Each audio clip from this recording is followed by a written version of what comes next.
Olá, seja bem-vindo, bem-vinda ao Como Me Tornei, o podcast que não dá a receita do bolo, mas traz profissionais aqui que nos contam quais foram os ingredientes que eles passaram, que eles utilizaram para desenvolver suas carreiras e hoje são felizes com aquilo que faz. Hoje eu trouxe Lude para os íntimos, Ludmila, médica veterinária, que vai me contar um pouquinho da sua história desde pequenininha, o que ela queria ser quando ela crescesse até hoje. Eu acho que quando eu era criança eu nem sabia que era gente, para começo de conversa. Porque eu era a louca dos bichos. Onde tinha um cachorro eu tava ali atrás, se tinha um gato eu tava, quando ia para sítio eu ficava com os cavalos.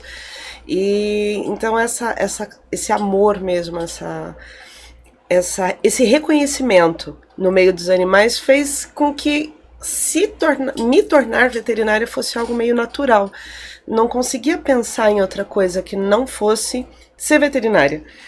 Então, acho que desde seis, quando pergunta, né, para uma criança no prézinho, você quer ser o que quando crescer? Eu quero ser veterinária. E assim foi um processo de preparo para me tornar veterinária. A gente já vai conversar das questões das dificuldades, mas eu acho que quanto a pensar, o que você já pensou em fazer da sua vida? Eu quero ser veterinária. Eu tive um momento que eu queria ser cantora. Sensacional. Sensacional. Mas a veterinária. Pode ser Por que não? Não é mesmo? Mas eu fui pra vet. Mas não rolou a dúvida entre veterinária e biologia ou já fui veterinária? Não, eu tive não é verdade. A dúvida foi uma coisa meio forçada, porque minha família tem muitos médicos. Então as pessoas tentavam falar: mas por que você não faz medicina? Aí você vai poder ter dinheiro para ter um monte de cachorro. Aí ela: por que você não... faz medicina, ganha muito melhor, vai ser cardiologista. Eu pensei: poxa, realmente ganha melhor. Aí eu fui olhar qual é a profissão médica que mais ganha dinheiro. Cirurgia plástica. Isso tinha o quê? Uns 17 anos, assim. Aí eu olhei. Não. Eu acho que é uma coisa muito comum para quem é da veterinária. Gostar mais de bicho, que também é um erro quando a gente começa a estudar veterinária. Muitas pessoas perguntam: se você fez medicina, por que não medicina veterinária, por que não medicina, né? Porque realmente a gente ama os animais. É uma questão de entender quem não consegue falar. É ler um abano de rabo, é ler um movimentar de orelhas. É uma coisa muito, muito, muito sublime. Vai um pouco além. Só que um dos erros é a gente achar que gosta mais de bicho do que de gente. Ao contrário, a gente acaba até, com o passar do tempo, aprendendo a respeitar mais a todo mundo. Porque a gente tem que trabalhar com os tutores, a gente tem que trabalhar com a população. O médico veterinário está inserido de corpo e alma na saúde pública. É um professor que eu tive na época da graduação sempre falava pra gente: veterinário é a única profissão do mundo que ninguém dorme e acorda sem ter um do lado, nem que seja por conta da água que depende da vigilância sanitária que depende de um veterinário. Então a gente aprende a amar muito mais o mundo e as pessoas depois que a gente se insere na veterinária. É uma coisa interessante. Nas fazendas, criação de gado, né? Tem que ter veterinário para leite, para queijo. Todos os produtos de origem animal tem que ter um veterinário por trás. A gente lembra de carne, leite, queijo, mas tem também mel, ovos, também depende de veterinário. Na produção de lã, quando a gente pega o nosso shampoo, nosso condicionador, que está lá a presença de alguma substância que seja de origem animal, tem que ter um veterinário. Lanolina, que vem do óleo da lã. Então, depende ali de um veterinário. Emprego tem. Emprego... Então, emprego tem, só que a concorrência é muito alta. Eu não vou te dizer que atualmente a gente tem emprego para todo mundo. Quando eu me formei, isso foi lá em 2003, então eu tenho 20 anos de formada, 25 anos de medicina veterinária, englobando a graduação.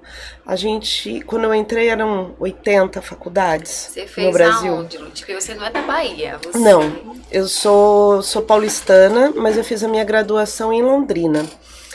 E nessa época, acho que tinha umas 80 faculdades. E os professores já achavam muito, né? Falaram, nossa, que absurdo. Meu bem, hoje são mais de 500 faculdades. A gente tem mais faculdades de veterinária no Brasil do que se somar o mundo inteiro. Então, dizer que vai ter emprego para todo mundo vai ser uma coisa muito complicada. As pessoas vão ter que achar nichos diferentes, haverá uma concorrência nas áreas com mais visibilidade, como, por exemplo, a área de clínica médica de animais de companhia e as suas especialidades, pensar em animais de produção, reprodução, medicina equina, produtos de origem animal, essas vão estar sempre muito cheias. As pessoas vão ter que começar a pensar em outras áreas não tão lotadas. Outros países, já que no resto do mundo não tem tantos veterinários quanto aqui. Na verdade, tem veterinário suficiente. A gente tem um excesso na realidade. Não há necessidade de tanto. Vamos criar nichos então mesmo. Né? Todo mundo vai ter que achar o seu nicho. A perspectiva não é tão boa para os próximos formandos.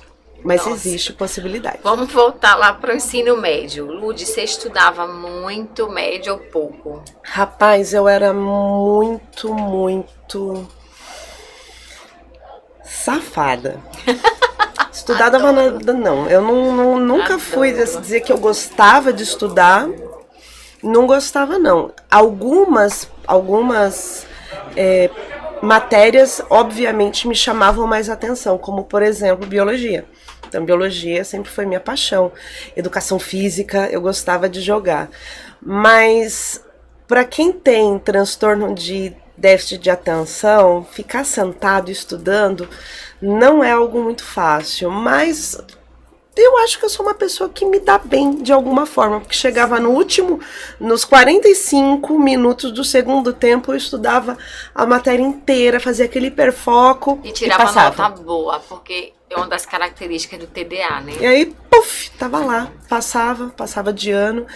Agora, quando eu fui pro cursinho, que foi a hora que... Porque eu não passei no meu primeiro vestibular, eu precisei fazer cursinho. Quando eu fui pro cursinho, que foi a hora que eu tive aquela realidade, porque eu fui fazer o meu primeiro vestibular com muita esperança, e eu fiquei na fila de espera em quarto lugar, é que não foi chamado ninguém. Mas aí eu cheguei e pensei, é realidade. Eu vou ser veterinária, foi o ano que eu mais estudei na vida.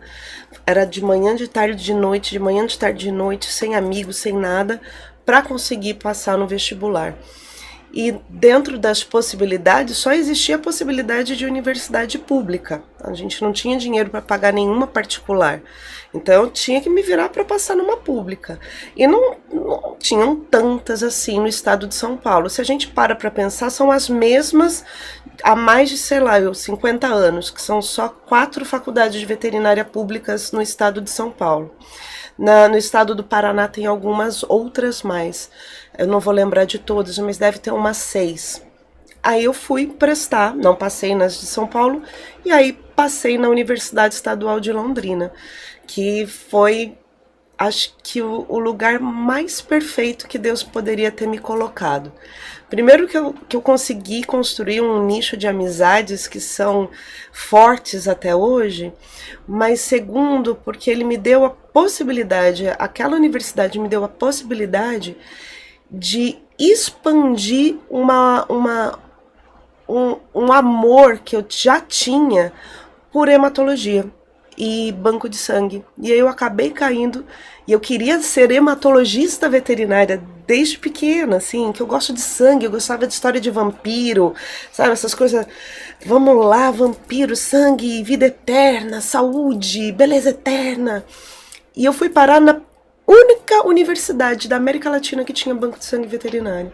Então eu acho que deu tudo muito perfeito nesse encaixe. E a partir daí, quando eu entrei na veterinária, aí sim, tudo que eu fui safadinha, porque eu não gostava de estudar, porque eu achava chato, aí o jogo virou. Tudo era muito interessante. Então eu me dediquei absurdamente na minha Você graduação. estava onde você queria, né? Deu match. Deu match total, o amor da minha vida.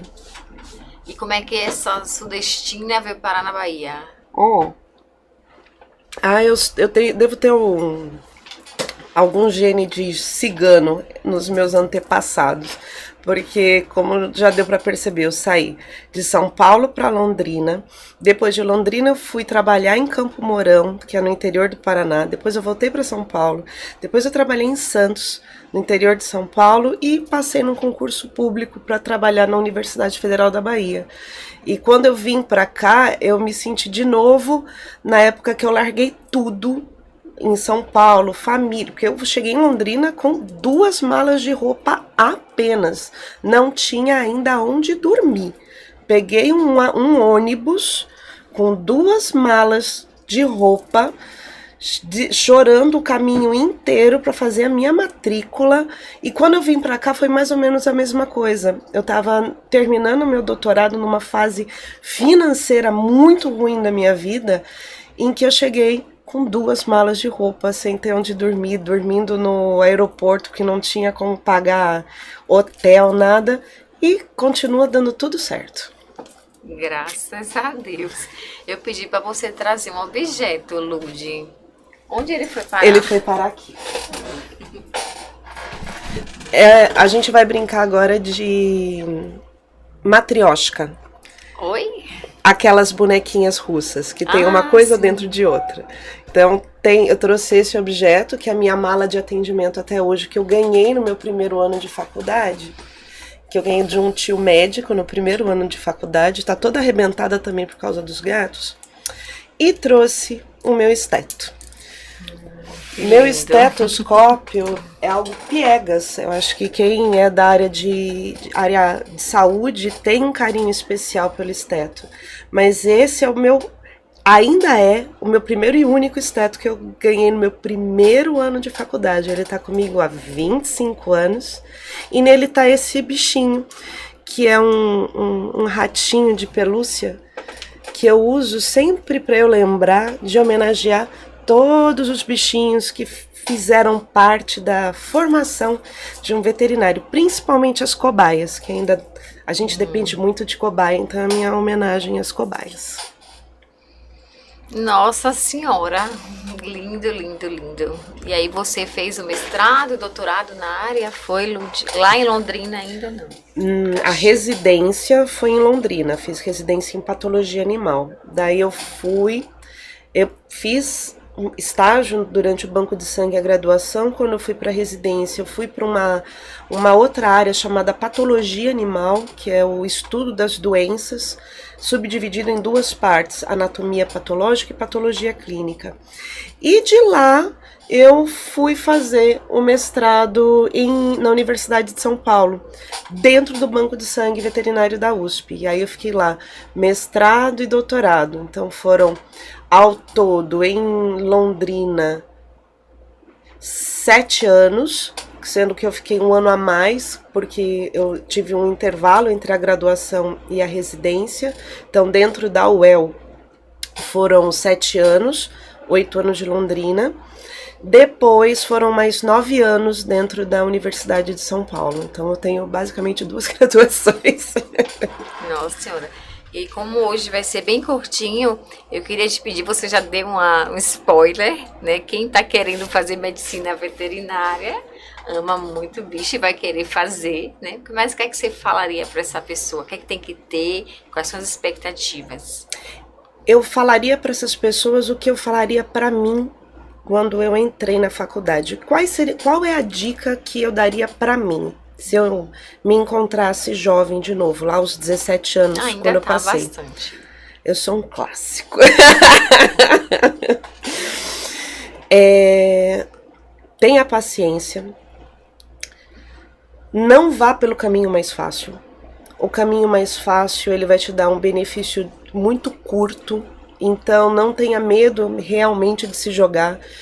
Eu estava com medo naquela época, enfrentei, fui com medo mesmo, mas em outras situações eu preferi o caminho mais fácil e acabei atrasando algumas evoluções minhas dentro da veterinária.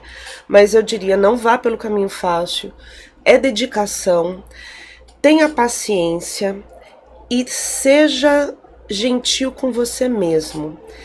Lembre-se que não existe um bom profissional que não esteja bem consigo próprio. Então, cuide do seu emocional também, porque caso as pessoas não saibam, a medicina veterinária é a profissão que mais tem risco das pessoas tirarem a própria vida, por conta de sobrecarga emocional. Existe a síndrome da compaixão, burnout, que são coisas que a gente encara desde a graduação. Toda a pressão emocional para cuidar de um bicho que não fala, então a gente tem que interpretar tutor e bicho. A gente tem uma pressão, porque atualmente, ainda mais em animais de companhia, os bichos se tornaram realmente membros da família e a gente não tem o suporte emocional necessário para chegar em casa depois, por exemplo, de um dia inteiro de estágio, de plantão, em que você perde um paciente, em que você tem que confortar um tutor e ninguém para te confortar. Então, tenham paciência, cuidem da saúde mental e sejam gentis consigo próprios. Ok. Lindo, lindo, lindo demais, Lud. Obrigada. De nada, nesse pela pocket. sua generosidade de estar aqui com a gente. Curtiu, né? Segue o canal, Como Eu Me Tornei, Instagram, Spotify, TikTok e YouTube. E maratona aqui as outras profissões, outras atividades, compartilha. Um beijo, até sexta que vem. Tchau.